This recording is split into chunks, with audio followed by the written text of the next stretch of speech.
We are discussing about electricity. Okay. What do you understand by the word electricity? Electricity word अपने को क्या define करता है? Electricity word जो है वो फिजिक्स की टर्म में क्या डिफाइन करता है? इलेक्ट्रिसिटी वर्ड, इलेक्ट्रिसिटी को अगर हम हिंदी में डिफाइन करें तो इसको बोलते हैं विद्युत धारा। हिंदी में इसको बोलते हैं विद्युत धारा। यानी कि इलेक्ट्रिसिटी जो वर्ड होता है वो उसको मीनिंग होता है विद्युत धारा। अब विद्युत धारा क्या होती है? विद्युत धारा वर्ड, इलेक्ट्रिसिटी वर्ड किस चीज को या किस क्रिया को व्यक्त करता है? अपने फिजिक्स की टर्म में देखो, इलेक्ट्रिसिटी की अगर अपन डेफिनेशन के बारे में डिस्कस करें तो इलेक्ट्रिसिटी की जो डेफिनेशन होती है उसको हम ऐसे बोल सकते हैं कि the rate of flow charges, the rate of flow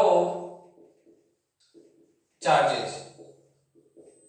अगर हम इसके हिंदी के बारे में डिस्कस करें तो आवेश के प्रवाह की दर को क्या बोलते हैं? विद्युत धारा। इसका अगर मैथमेटिकल फॉर्म ड्रॉ करें तो I is equal to Q upon T।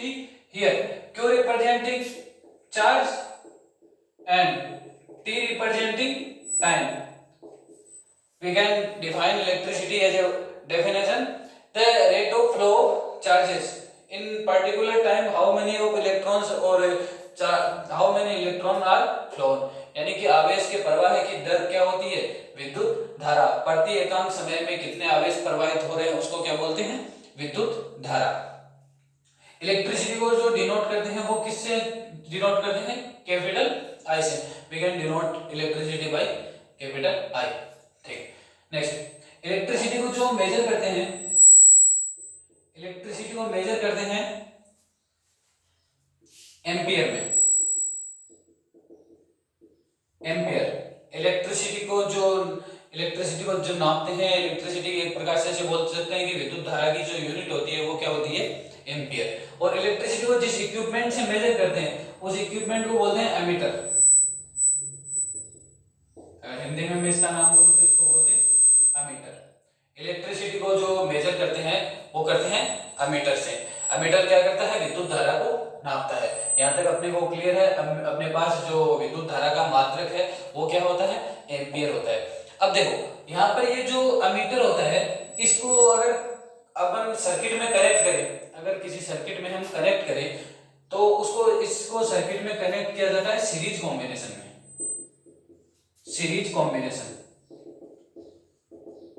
ammeter is always connected in series combination.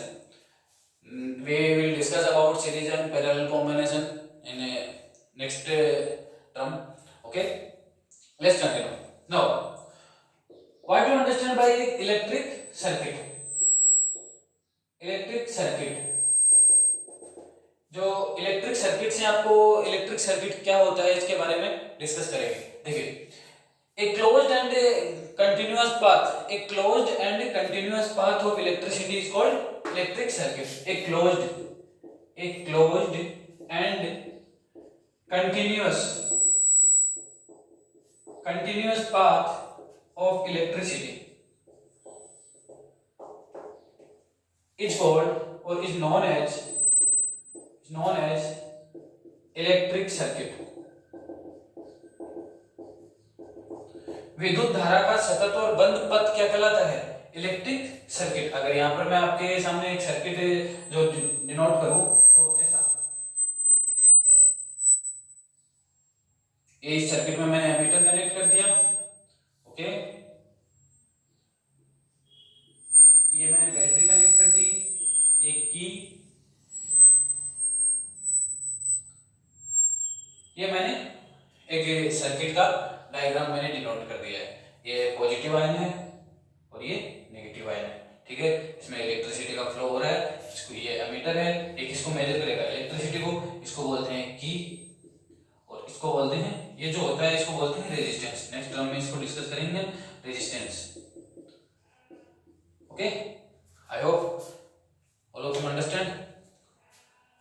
Let's continue to our next topic.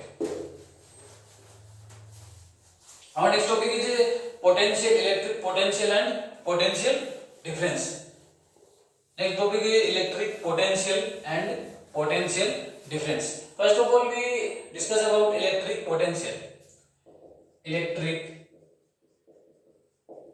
potential, अगर हिंदी में मैं इसका डिस्कस करूं तो इसको हिंदी में बोलते हैं विद्युत विभव. Okay, electric potential is, we can define electric potential as a work done in moving a charged particle from a particular point, work done in moving a charged particle from infinite to a particular point. We are moving a particle, imagine we are moving a charged particle from infinite, okay, we are moving a charged particle from infinite to a particular point of electric field. We are moving a charged particle from infinity to a particular point. Work done in moving a charged particle from infinity to a particular point. Okay, अगर हिंदी में मैं इसको define करूं तो जो एकांक धनावेश को अनंत से विद्युत क्षेत्र के किसी बिंदु तक लाने में किया गया कार्य क्या होता है? विद्युत विभव. देन इलेक्ट्रिक पोटेंशियल विभव is equal to work done divided by charge particle. Okay, then V is equal to W divided by, क्यों V is equal to, we denote electric potential by V. V is equal to W upon Q. We can define the unit of electric potential. We know that the unit of W work is joule divided by unit of charge is coulomb, then joule coulomb inverse, or we can say volt. Okay, now the unit of electric potential is volt, or we can say joule coulomb inverse. Clear? Next, electric potential. Now we will discuss about potential difference. But there are two terms. First one is electric potential and secondary is potential difference. We have already discussed about electric potential. Now we will discuss about electric potential difference.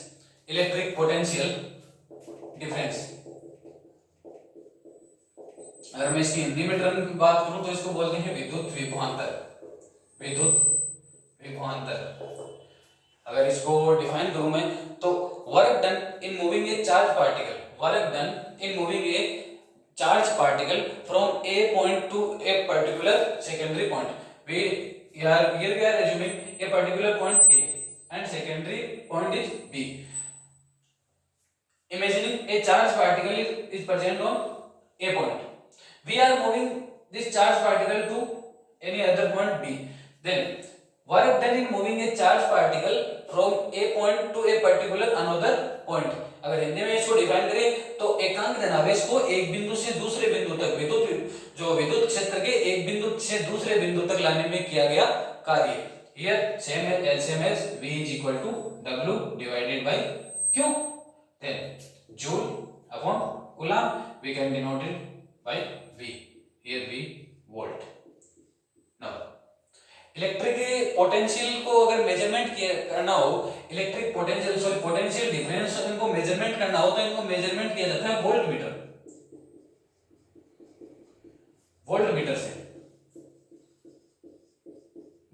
से इनको measurement किया जाता है. Volt meter जो होता है वो already किस कॉम्बिनेशन में कनेक्टेड होता है? Volt meter already parallel combination में कनेक्टेड होता है. ऑलवेज पैरेलल कॉम्बिनेशन में कनेक्टेड होता है, पार्श्व क्रम में कनेक्टेड होता है. जो वोल्ट मीटर जो होता है वो ऑलवेज किस कॉम्बिनेशन में कनेक्टेड होता है? पार्श्व क्रम में. वोल्ट मीटर किसको मेजरमेंट करता है? वोल्ट मीटर मेजरमेंट करता है इलेक्ट्रिक पोटेंशियल को, विद्युत विभव को मेजरमेंट करता है.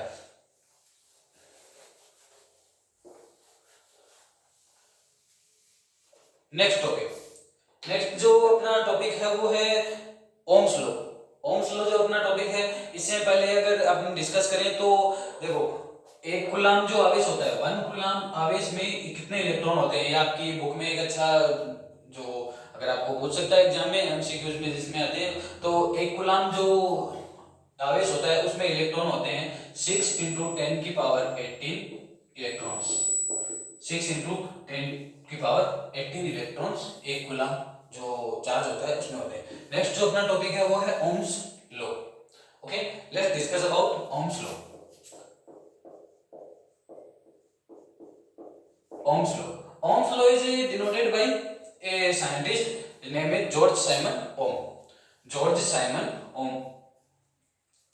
ये जो नियम है वो अपने को क्या डिफाइन करता है कि potential difference on edges of wire, potential difference generated on edges of a wire, potential difference V, potential difference of generated on edges of a wire is directly proportional to flowing current I when temperature remain constant. We can define Ohm's law statement as a potential difference generated on the edges of a wire is directly proportional to flowing current I but temperature remains constant. Okay, now mathematical form is Ohm's law V proportional to I. Now equation number first, by removing the sign of proportional we get a constant V is equal to IR. Here R representing, here R constant sign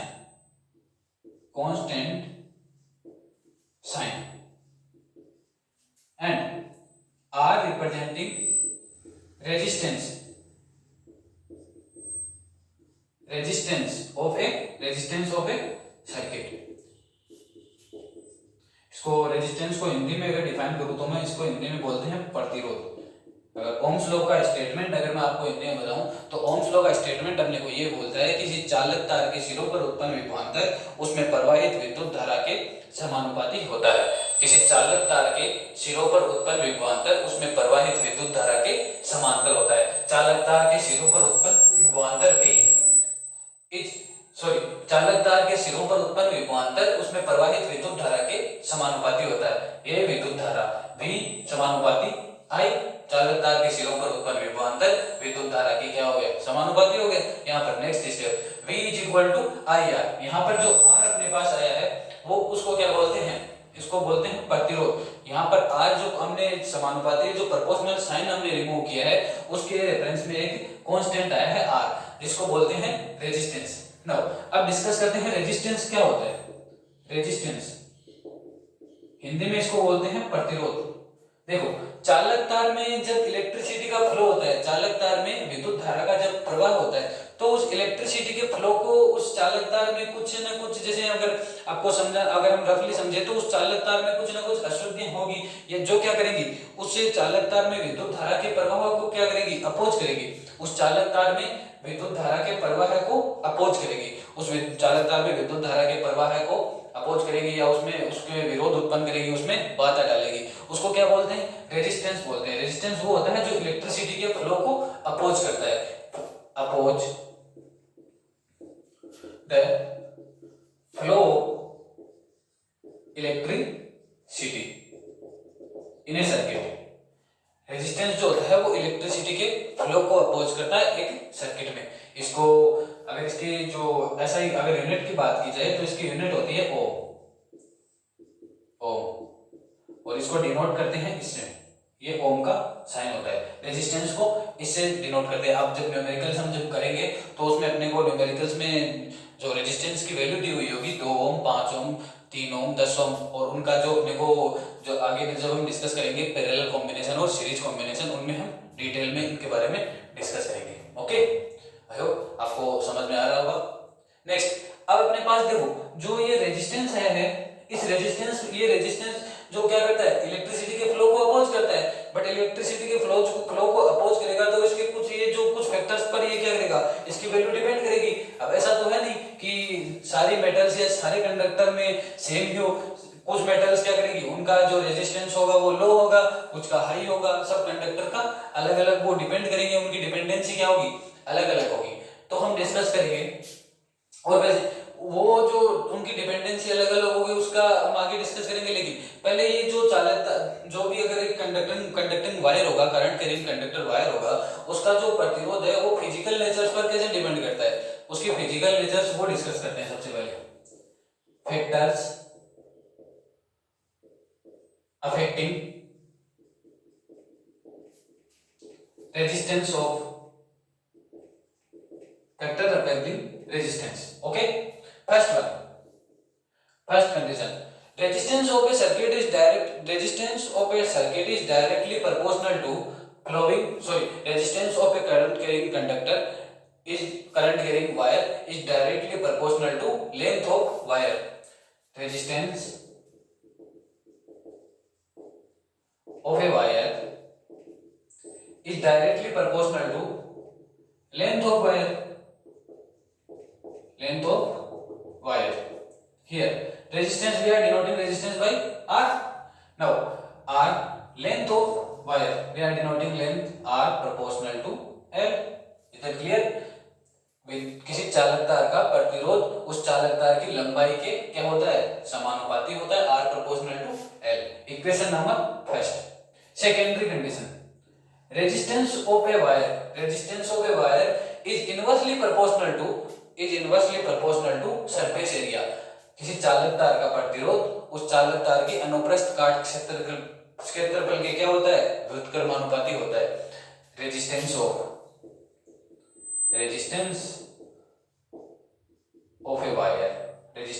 a wire is inversely proportional to area, surface area. Here R inversely proportional to area. Equation number 2. Okay, clear? By equation 1 and 2. Now R proportional to L by A. Clear? By equation number first saying R proportional to and resistance of a wire is directly proportional to length of wire. चालक तार का प्रतिरोध चालक तार की लंबाई के समानुपाती होता है. Resistance of a wire is inversely proportional to surface area of wire. R proportional to 1 by A और R inversely proportional to area. Okay. By emerging equation first and second, R proportional to L by A. Here. Now by removing the sign of proportional we get a constant. R is equal to rho L by A. Here we are getting a new sign rho.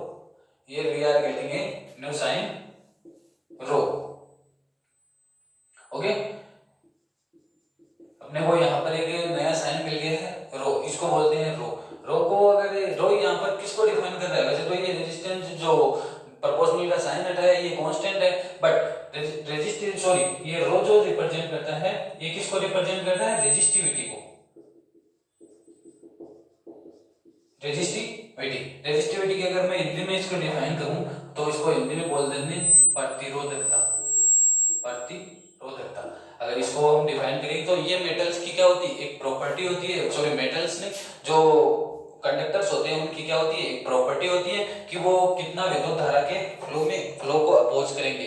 प्रतिरोधकता क्या होती है कि वो कितना विद्युत धारा के फ्लो को अपोज करेंगे. जैसे हमने आगे हम डिस्कस करेंगे मेटल्स, नॉन मेटल्स, अलॉयज, इनकी क्या होती है कंडक्टिविटी सबकी अलग अलग होती है, उनके बारे में डिस्कस करेंगे. ठीक है, अब देखो अपने पास जो इक्वेशन आई थी R is equal to rho L by A. Okay, R is equal to rho L by A. Now by calculating we are getting this equation in the form of rho is equal to RA divided by L. We know that the unit of resistance is ohm. I am denoting here ohm, and the unit of surface area meter square, and unit of length meter. Then 1 power of meter is divided by meter. Then resistivity is equal to ohm meter. Here we are getting the unit of resistivity ohm meter. Resistivity प्रतिरोधकता की जो unit होती है वो क्या होती है, ओम metre होती है. क्लियर? ओके,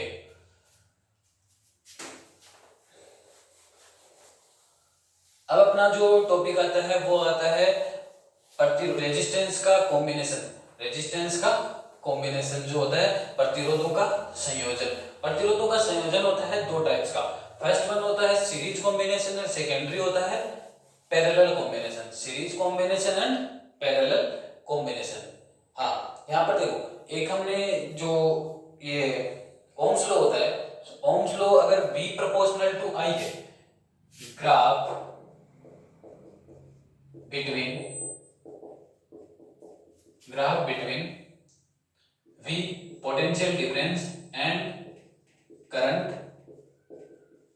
I, अगर पोटेंशियल डिफरेंस और करंट के बीच में अगर एक ग्राफ ड्रॉ किया जाए तो वो अपने को क्या मिलती है, एक स्ट्रेट लाइन मिलती है।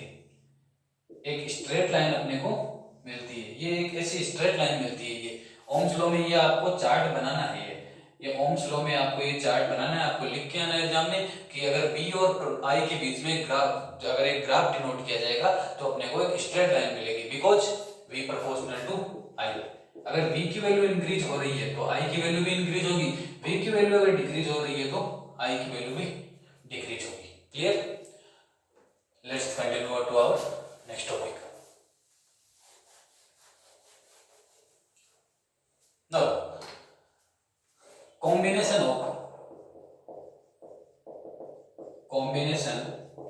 of resistance, combination of resistors or resistance. Okay, first one is series combination.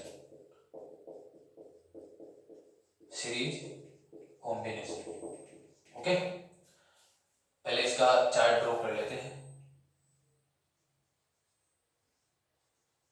Diagram draw कर लेते हैं इसका।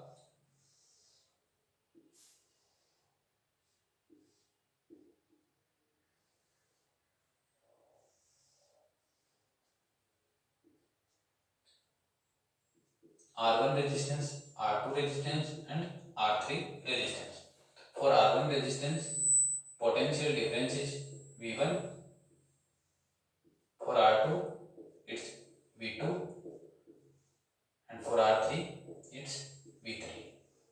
Okay, flowing current is equal to I. Clear? Here we have three resistance R1, R2 and R3. For R1 and current flowing in the circuit is I. Here the potential difference of R1 resistance is equal to V1, secondary R2 V2, and third for R3 resistance is V3. Now here we know that V is equal to, here total potential difference, total potential difference V, total potential difference of this circuit is multiplication of V1 V2 and V1 V2 and V3.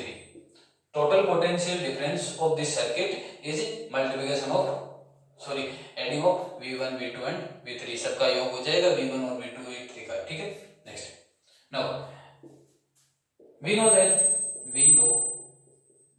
that according to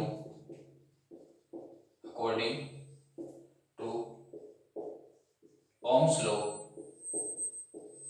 V is equal to IR. Now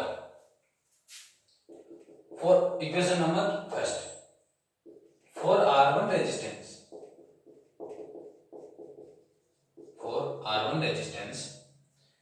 V1 is equal to IR1. First condition, in series combination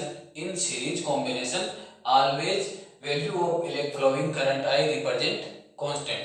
series combination में विद्युत धारा जो प्रवाहित होती है उसका मान क्या रहता है, उसका मान नियत रहता है। सभी जो रेजिस्टेंस होंगे 3, 4, 5 जितने भी रेजिस्टेंस होंगे सब में क्या होगी, सेम करंट फ्लो होगा, बट उनके लिए पोटेंशियल डिफरेंस क्या हो जाएगा, डिफरेंट हो जाएगा। पोटेंशियल डिफरेंस की जो वैल्यू हो जाएगी वो क्या होगी, डिफरेंस होगी। R1 के लिए V1 होगी, R2 V2, R3 V3, R4 R3 ठीक है। For R1 resistance V1 is equal to IR1। Ohm's law अपने को क्या बोलता है, V बराबर V इज इक्वल टू क्या होता है, I bar V1 is equal to IR1। Equation number 2 for R2 resistance,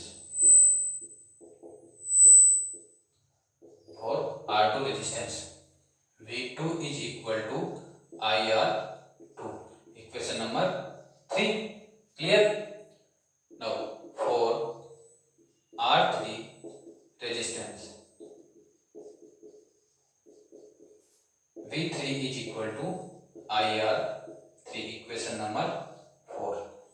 Now by emerging by equation 1, 2, 3 and 4, we know that V is equal to V1, V2 and V3. Now we have value of V1 IR1, we have value of V2 IR2 and we have value of V3 IR3. Now V is equal to IR1 plus IR2 plus IR3. Now applying Ohm's law on the whole circuit, अगर पूरे circuit पर Ohm's law apply होगा तो इसमें भी apply होगा, तो इसका जो टोटल जो पोटेंशियल डिफरेंस होगा पूरे सर्किट का उस पर भी अप्लाई होगा। तो IR is equal to IR1, IR2 and IR3। Clear?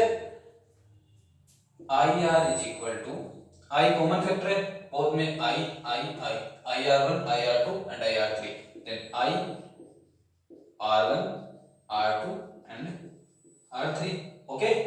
Now I to I cancel, both side में common है cancel हो जाएगा. Then R is equal to R1 plus R2 plus R3. This is the formula of net resistance in series combination. Formula of net resistance. Net resistance R is equal to R1 plus R2 plus R3। फिर से देख लेते हैं, हम पढ़ रहे हैं प्रतिरोधों का संयोजन, combination of resistors. First one is series combination. Series combination को अगर डिफाइन किया जाए तो in this combination resistors are connected with end to end. Last edge of और second edge of R1 resistance is connected with the first edge of R2 resistance and second edge of R2 resistance is connected with first edge of R3 resistance. We can say end to end connection। ठीक है, यहाँ पर हमने तीन resistance लिए R1, R2 and R3। जो resistance का series combination होता है उसमें क्या होता है, जो फ्लोइंग करंट I होता है, पूरा ये सर्किट है, इसमें I करंट फ्लो हो रहा है। R1 के लिए V1 पोटेंशियल डिफरेंस है, R2 के लिए V2 है, R3 के लिए V3 है। ठीक है, अब देखो जो सीरीज कॉम्बिनेशन होता है उसमें क्या होता है, सीरीज कॉम्बिनेशन के अंदर इलेक्ट्रिसिटी जो फ्लो होती है, फ्लोइंग करंट I जो होता है उसका मान क्या रहता है, कांस्टेंट रहता है, उसके वैल्यू चेंज नहीं होती, उसकी वैल्यू क्या रहती है, कांस्टेंट रहती है। ठीक है, तो यहाँ पर देखो टोटल पोटेंशियल डिफरेंस अगर अपने को इस सर्किट का पता करना हो तो क्या हो जाएगा, तीनों का ऐड हो जाएगा। अगर यहाँ पर एक चौथा रेजिस्टेंस होता R4 होता तो उसके लिए V4 हो जाता। तो यहाँ पर देखो total potential difference V is equal to V1, V2 and V3। ठीक है, अब देखो ओम्स लॉ अपने को क्या बोलता है, V is equal to IR। For Ohm's law अगर R1 रेजिस्टेंस पर ओम्स लॉ अप्लाई करेंगे, for R1 resistance V1 is equal to IR1, for R2 V2 is equal to IR2 and for R3 V3 is equal to IR3। Okay, now total potential difference अपने पास देखो, equation number first अपने को क्या बोल रही है, total जो potential difference होगा V is equal to V1, V2, V3, V4, V5 जितने भी अगर यहाँ पर रेजिस्टेंस होंगे V10, Vn उनका क्या हो जाएगा, ऐड हो जाएगा। ठीक है, तो अपने पास देखो V is equal to ये V1, V2, V3, V1 की वैल्यू अपने पास क्या है, IR1। ठीक है, V2 की वैल्यू IR2, V3 की वैल्यू IR3। अब देखो ये V जो आ रहा है, अगर ये पूरे सर्किट पर क्या होगा, पूरे सर्किट पर भी ओम्स लॉ अप्लाई होगा, तो पूरे सर्किट के लिए V इज इक्वल टू क्या होता है, IR। तो यहाँ पर IR is equal to IR1, IR2 and IR3। Now तीनों में इधर क्या कॉमन है, I कॉमन है, तो R is equal to R1 plus R2 plus R3। ये जो फॉर्मूला होता है वो नेट रेजिस्टेंस का फॉर्मूला होता है। अपने सर्किट में अगर जो इस सर्किट में जो रेजिस्टेंस कनेक्ट होंगे उनका नेट रेजिस्टेंस अगर अपने को निकालना होगा तो इस फॉर्मूले को हम यूज करेंगे, R is equal to R1 plus R2 plus R3। Example discuss कर लेते हैं इसका। इमेजिन करते हैं R1 की वैल्यू क्या है, R1 की वैल्यू है 10 ओम, ओम का साइन ये होता है, मैंने आपको अभी एक्सप्लेन किया था। R2 की वैल्यू है 20 ओम, R3 की वैल्यू है 20 ओम। ओके, अब अपने को एग्जाम में क्वेश्चन ऐसा आ जाएगी अपने को 3 रेजिस्टेंस दे हो, 4 रेजिस्टेंस दे सकता है, 5 रेजिस्टेंस दे सकता है।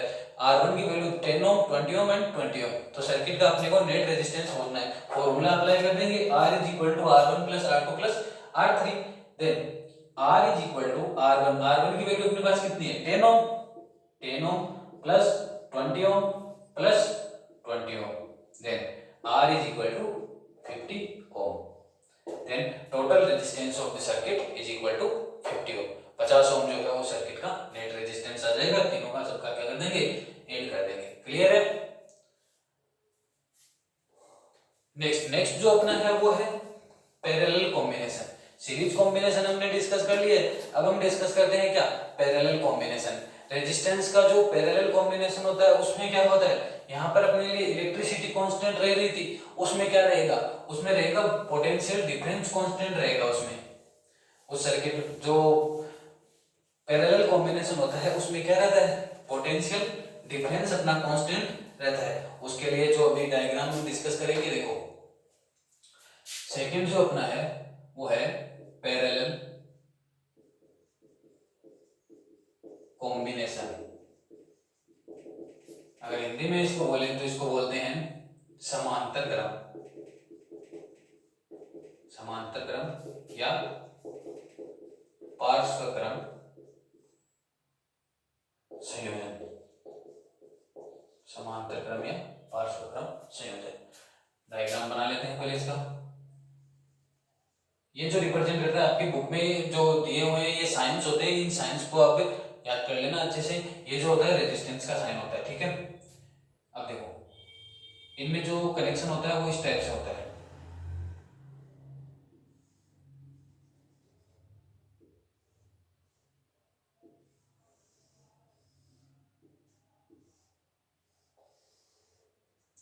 ठीक है, R1 resistance, R2 resistance and R3 resistance. Current जो टोटल करंट फ्लो हो रहा है वो क्या हो रहा है, I करंट फ्लो हो रहा है। ठीक है, इसमें यहाँ पर हम एक की भी ऐड कर सकते हैं, और की के अलावा क्या है, की के अलावा आप जो अमीटर वोल्ट मीटर वो सारे भी इसमें ऐड कर सकते हैं। ठीक है, अब देखो इसमें जो करंट, इनमें क्या होता है, इसको अगर अपन डिफाइन करें तो इसमें क्या होता है, when resistance R connected with A common point, when resistance R connected with A common point. अगर हम यहाँ पर ध्यान से देखें तो देखो सारे रेजिस्टेंस क्या एक कॉमन पॉइंट पर कनेक्टेड है, एक एज उनका एक कॉमन पॉइंट पर है, सेकंड एज कौन सा है, दूसरे कॉमन पॉइंट पर है। ठीक है, अब देखो इनमें क्या होता है, करंट जो फ्लो होता है वो तीनों रेजिस्टेंस में अलग अलग करंट जाता है। इसमें I1 करंट जा रहा है, इसमें I2 जा रहा है और इसमें I3 जा रहा है। ठीक है, तो total current of circuit I is equal to I1 plus I2 plus I3।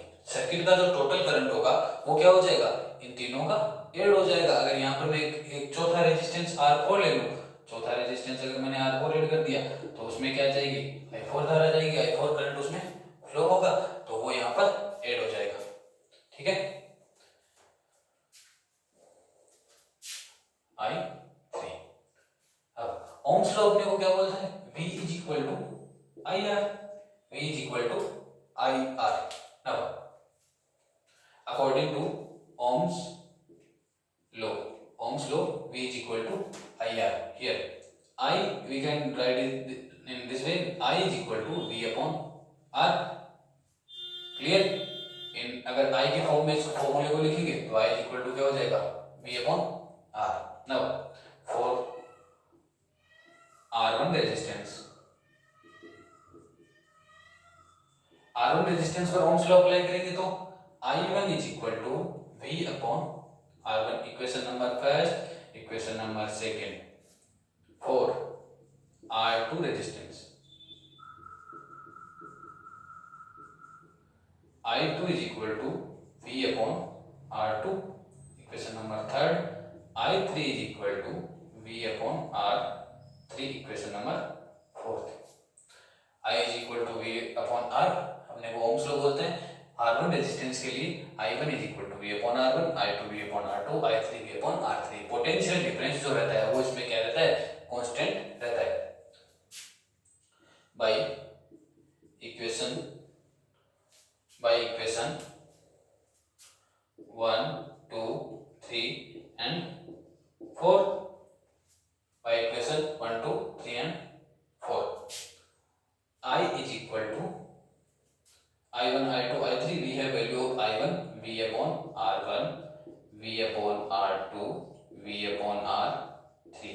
इस आई को भी मैं ऐसा लिख सकता हूँ, आई की वैल्यू जो अपने पास वो क्या है, v upon R. Then v upon R is equal to v upon R one plus v upon R two plus v upon R three. Common factor क्या है, v upon R is equal to v into one by R one plus one by R two plus one by R three. Okay, देखो अब यहाँ पर देखो v दोनों side में क्या है, कॉमन है, तो नेट रेजिस्टेंस क्या आएगा, one upon R is equal to one upon R one plus one upon R two plus one upon R three. ये होता है पैरेलल कॉम्बिनेशन में नेट रेजिस्टेंस का फॉर्मूला।